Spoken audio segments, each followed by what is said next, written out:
누가복음 7장. 예수께서 말씀을 모두 마치시고 가버나움으로 가셨다. 거기에는 병들어 거의 죽게 된 종을 둔 백부장이 있었다.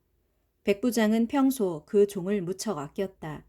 그래서 백부장은 예수께서 자기 마을에 오셨다는 말을 듣고 유대인 장로 몇 사람을 예수께 보내어 자신의 병든 종을 고쳐주시기를 간절히 청했다.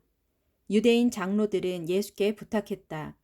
그 백부장은 그런 은혜를 입기에 부족함이 없는 사람입니다. 그 사람은 유대인을 사랑할 뿐만 아니라 우리를 위하여 회당도 지어주었습니다.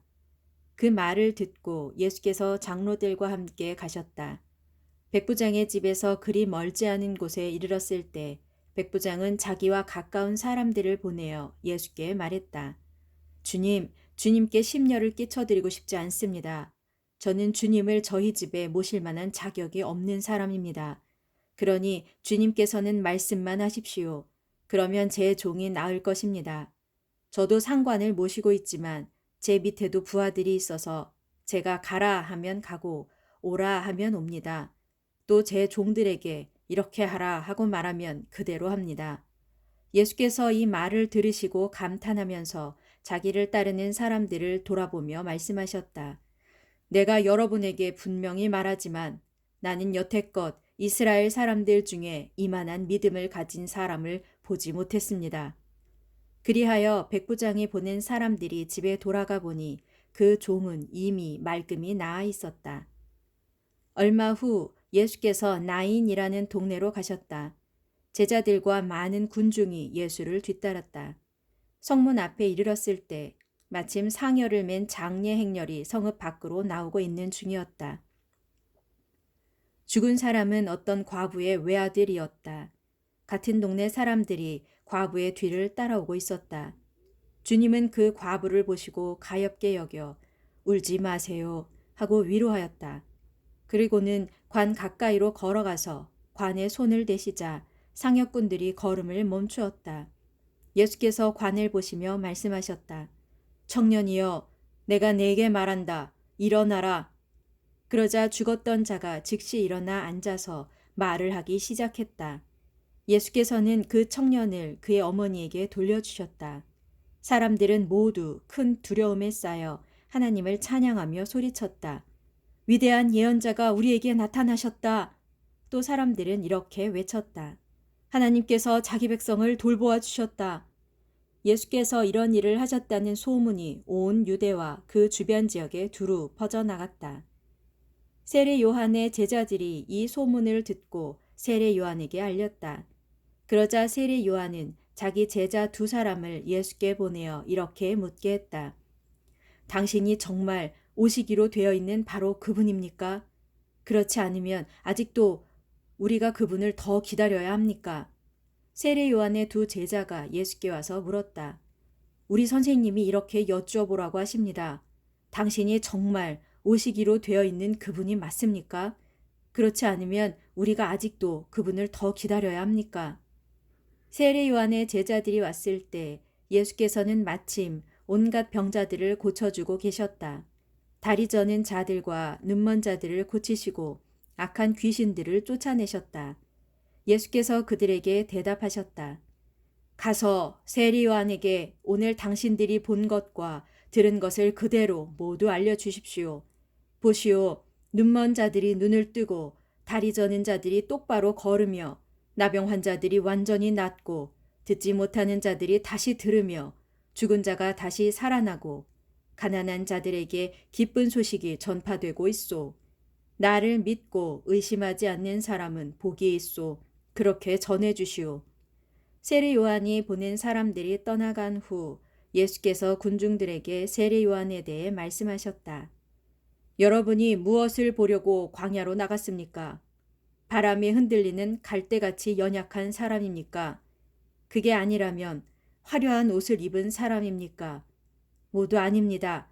값비싼 옷을 입은 자들은 궁궐에 있지 광야에는 없습니다. 그러면 여러분은 무엇을 보려고 광야로 나갔습니까? 예언자입니까? 옳습니다. 내가 여러분에게 말합니다.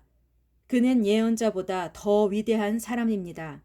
이 사람에 관하여 성경은 기록하기를 보라 내가 너보다 앞서 내 심부름꾼을 보내어 내 길을 준비하도록 하겠다 했습니다. 내가 여러분에게 분명히 말합니다. 여자의 몸에서 태어난 사람들 중에 세례 요한보다 더 큰 인물은 없습니다. 그러나 하나님 나라에서는 가장 보잘것없는 사람이라도 그보다 더 큽니다. 예수의 이 말씀을 들은 사람들은 심지어 세리들까지도 하나님을 찬양했다. 그들은 세례 요한의 설교를 듣고 그에게서 세례를 받은 자들이었다. 그러나 바리새파 사람들과 율법 교사들은 세례 요한에게서 세례를 받지 않음으로써 자신들에 대한 하나님의 계획을 받아들이지 않았다. 예수께서 이어서 말씀하셨다. 이 세대 사람들을 무엇에 비유하면 좋을까요? 누구와 같다고 해야 할까요? 그렇습니다. 그들은 장터에 앉아 편을 갈라 놀이를 하면서 다른 편 아이들에게 이렇게 외치는 아이들과도 같습니다. 우리가 피리를 부는데도 너희는 왜 춤을 추지 않느냐? 우리가 곡을 하는데도 왜 너희는 가슴을 치며 슬퍼하지 않느냐? 이처럼 사람들은 세례 요한이 와서 빵도 먹지 않고 포도주도 마시지도 않자 보라 저 사람이 귀신 들려 미쳤다 하고 말하더니 이제 인자가 와서 잔칫집에 가서 먹고 마시는 것을 보고는 보라 저 사람은 욕심껏 먹고 마시기를 즐겨하면서 세리와 죄인들하고만 어울린다 하고 말합니다. 그러나 지혜는 그것을 받아들이는 사람들에 의해 결국 옳다는 것이 입증되는 법입니다. 바리새파 사람들 가운데 하나가 예수를 식사에 초대하자 예수께서 그의 집에 가셔서 식탁 앞에 기대어 앉으셨다. 그런데 그 마을에 죄 많은 삶을 살아온 한 여자가 있었는데 예수께서 거기에 계시다는 말을 듣고 향유를 담은 옥합을 가지고 들어왔다. 그 여자는 방 안으로 들어와 예수의 뒤쪽에 무릎을 꿇고 앉아 울면서 눈물로 예수의 발을 적셨다. 그리고 자기 머리카락으로 예수의 발을 닦으며 그 발에 입을 맞추고 향유를 부었다. 그 여자의 행동을 바라보면서 예수를 초대한 바리새파 사람이 속으로 혼자 중얼거렸다. 이 사람이 참 예언자라면 자기를 만지는 이 여자가 어떤 여자인지를 알았어야 할 것이 아닌가. 저 여자는 죄 많은 여자가 아니던가. 예수께서 그의 생각을 아시고 말씀하셨다. 시몬이여, 내가 당신에게 할 말이 있소. 시몬이 대답했다. 선생님 말씀하십시오. 예수께서 그에게 말씀하셨다. 돈놀이하는 사람에게 빚진 사람 둘이 있었소. 한 사람은 500데나리온을 빚졌고 다른 한 사람은 50데나리온을 빚졌소. 두 사람 다 빚을 갚을 수 없게 되자 돈놀이하는 사람은 그들의 빚을 다 탕감해 주었소. 그런 일이 있게 되면 누가 더 그 사람을 사랑하겠소? 시몬이 대답했다. 제 생각에는 더 많은 빚을 탕감받은 사람입니다. 예수께서 말씀하셨다. 당신 생각이 옳소. 그런 뒤 예수께서 그 여자를 돌아보시며 시몬에게 말씀하셨다. 여기 이 여자를 보시오. 내가 당신의 집에 들어왔을 때 당신은 내 발을 씻을 물도 나에게 주지 않았소. 하지만 이 여자는 눈물로 내 발을 적시고 자기 머리카락으로 내 발을 닦아주었소. 당신은 내 얼굴에도 입을 맞추지 않았지만 이 여자는 들어오면서부터 거듭해서 내 발에 입을 맞추었소. 또 당신은 내 머리에 기름을 발라주지 않았지만 이 여자는 값진 향유를 내 발에 부어주었소. 그러므로 내가 당신에게 말하겠소. 이 여자는 더 많은 죄를 용서받았소. 그것은 이 여자가 나에게 더 많은 사랑을 보여주었기 때문이요.